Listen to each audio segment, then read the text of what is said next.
Hey everybody, Nick Espinoza, your chief security fanatic here, and obviously I am still traveling here, and I just happen to be on the other side of the planet at the moment, but that's not what we are talking about right now. Today we're going to actually be talking about Tinder because I think, and this is my opinion for the record, that Tinder will soon create more mass shooters. Now, before I dive into my thoughts on this, and this is extensive, and I think I'm actually going to write an article on this. I've recently written an article on the mass shooting phenomenon in the United States and basically the aspects of it that we are not talking about, and I think this is an adjunct to this, so I'm putting this in my back pocket. But I'm going to start with a backdrop from some reporting in TechCrunch by Amanda Silberling, I believe I'm pronouncing that correctly, because I think it's a really good backdrop of exactly what is happening and why I think Tinder may be dropping a supercharger into this phenomenon.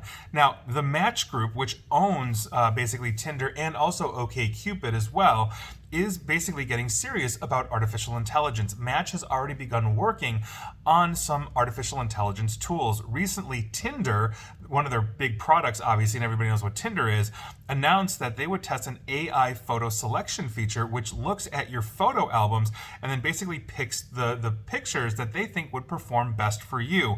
Now, at a Reuters event, last month, Tinder's CPO, Mark Van Ryswyk, I believe I'm pronouncing that correctly, hinted at the idea that users could actually write their dating bios with generative AI. Now, the one of the points that the article makes is, well, people are already writing their vows in ChatGPT, so why not? But the idea of an AI-powered dating might be concerning for some consumers who want to feel basically that their dating experience is authentic as possible. And that is something that we're going to be talking about, because the Match Group is trying to make sure that its innovations don't come across as too disingenuous. And to quote their CEO, Bernard Kim, basically at an earnings call, it's imperative that our features and tools enhance trust, authenticity, and respect, and ultimately lead to better matches and dates in real life. Quote again, by the end of the year, we expect to have launched a number of initiatives that will use generative AI to eliminate awkwardness, make dating more rewarding, and surprise and delight users, all in a way that focuses on authenticity and maintaining the highest ethical and privacy standards, end quote. And yeah, I'm not buying that. And here's why I'm not buying this. Authenticity is not an AI selecting images for you. It's the same with, for the record, also not authentic, at least for guys, the quote-unquote coaches out there that first basically attempt to tell you how to act when you first meet a woman, or basically to say what you should say online to essentially get a date. That's pretty disingenuous. Outside of the standard etiquette that we should all have in dating, it's basically a dangerous illusion. Now, I know we have serious issues, at least here in the United States, and I know there are many other countries out there as well, with socialization, and therefore dating at the moment, and it basically is a huge part of the issue, and that issue is also contributing to these angry young men that are shooting up whatever it is they're shooting up. And that's in part, for the record, due to a lack of success with the opposite sex and reinforcement online by other angry young men in their same position. Just ask or look at Elliot Rodgers. You can't ask him, he's dead, but he went on a rampage in California that is being held up by the involuntary celibate or incel community as a type of justice against society and women in general. But I think Tinder and OkCupid, but Tinder especially, is going to create more angry young men, which means they could be contributing to making more mass shooters. Basically, we have a huge problem with this. Now, this is not hyperbole. I'm not saying this to basically get clicks or likes or anything like this. Think about it this way. You're a young man in America, because I can only speak to being a young man in America, because I was at one point, and you have now grown up. Think about that 16-year-old. You have grown up in the age of the internet. You've grown up with smartphones, and also the vanity and lack of socialization that brings, not to mention how to properly handle rejection and failure. We didn't have this stuff when I was 16 years old. If I wanted to date a young lady, and I did, I had to meet her father. I had to go jump through loopholes. I got rejected before I met the person I dated for a while. You know what I mean? And so you learn to handle that. You learn to understand, I'm not going to go kill that person. You know, you have to learn to run the gauntlet and be social, because you got to meet her father. These are things that are huge. Now, think about this young man. You're attracted to young women, but you have an issue with social skills.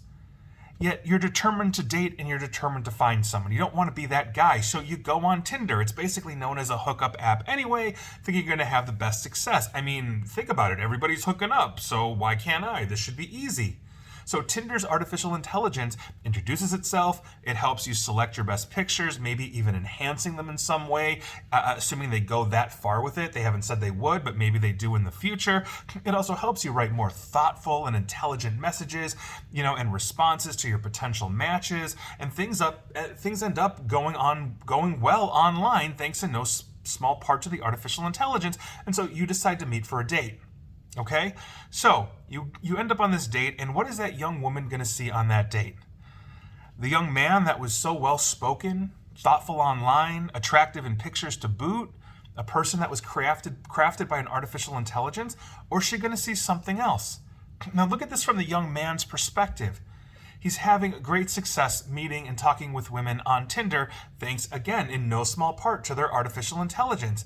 And so when date night comes, he has two choices. And that's even assuming that he is cognizant that the impression that he is giving his potential match has been at least somewhat fabricated or at best embellished. Meaning there are going to be those out there that are so socially awkward that they don't realize that thanks to the artificial intelligence, they look demonstrably better at this stuff than they are. And that's not knocking the person. There are socially awkward people. There are very smooth people out there, and everybody is somewhere in between. And that doesn't make you a bad person in any which way, shape, or form, but you get down on yourself.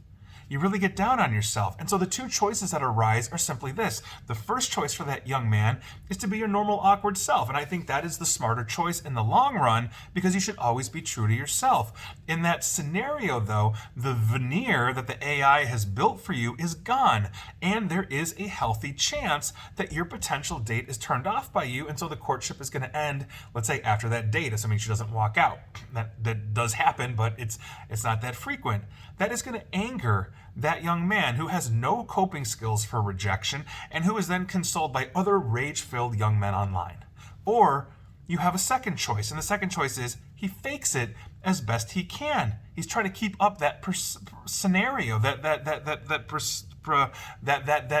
profile that the artificial intelligence has created. I mean, in this scenario, that can only be kept up for so long until either two things happen. Either A, the young woman sees through this, believes he's disingenuous or a straight out liar, and then just dumps him or ghosts him, or B, he gets comfortable in the relationship and loses that vigilance that is required to keep up those types of lies. At that point, the end result is the same. He's a liar and disingenuous.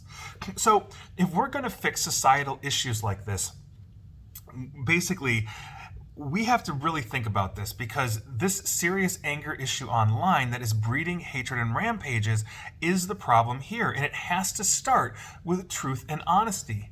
Perhaps well-adjusted individuals could use Tinder's artificial intelligence, put their best foot forward. I don't have a problem with that. If you are comfortable with, you've got good coping skills, you're comfortable with rejection, because it may happen, and so maybe my pictures make me look 10 pounds lighter than I actually am, and she looks at me and says, fine, okay, I move on. I'm not arming up for that.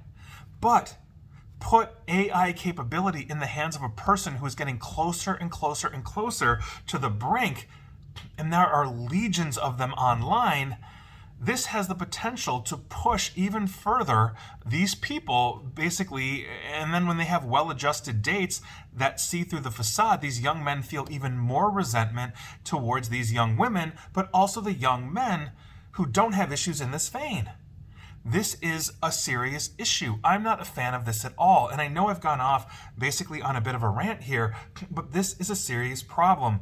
We already have a problem with fakery in society, whether it is fake influencers, vanity, all of these different things. And now we are basically giving a tool to essentially those that cannot cope, that do not have these socialization skills. And Tinder, for the record, or the Match Group that owns Tinder, is not saying, oh, we are going to be looking at psychological profiles profiles. There are dating sites out there that are like that. eHarmony, for example, is one of those things. You have to go through a psychological profile to make sure that you're a good match. And eHarmony rejects something, as I was doing my research, something like 20% of all applicants because they deem them not capable of being happy in a relationship.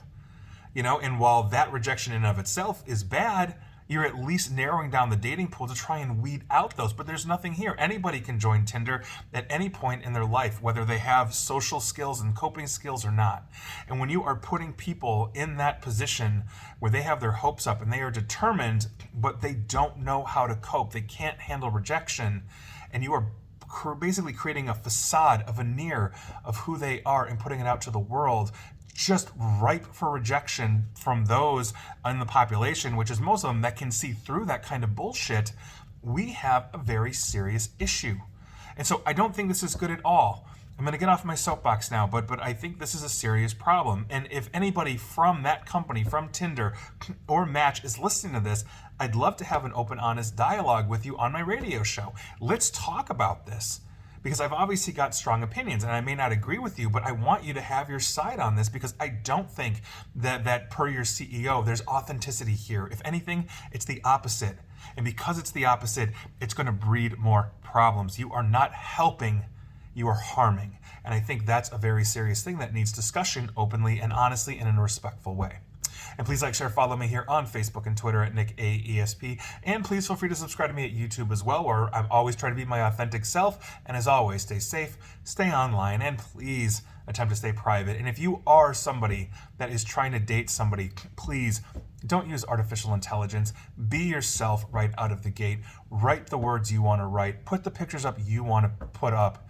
And I promise you, I absolutely promise you, if you work hard enough at that and long enough at that, there is somebody out there for you who is just like you.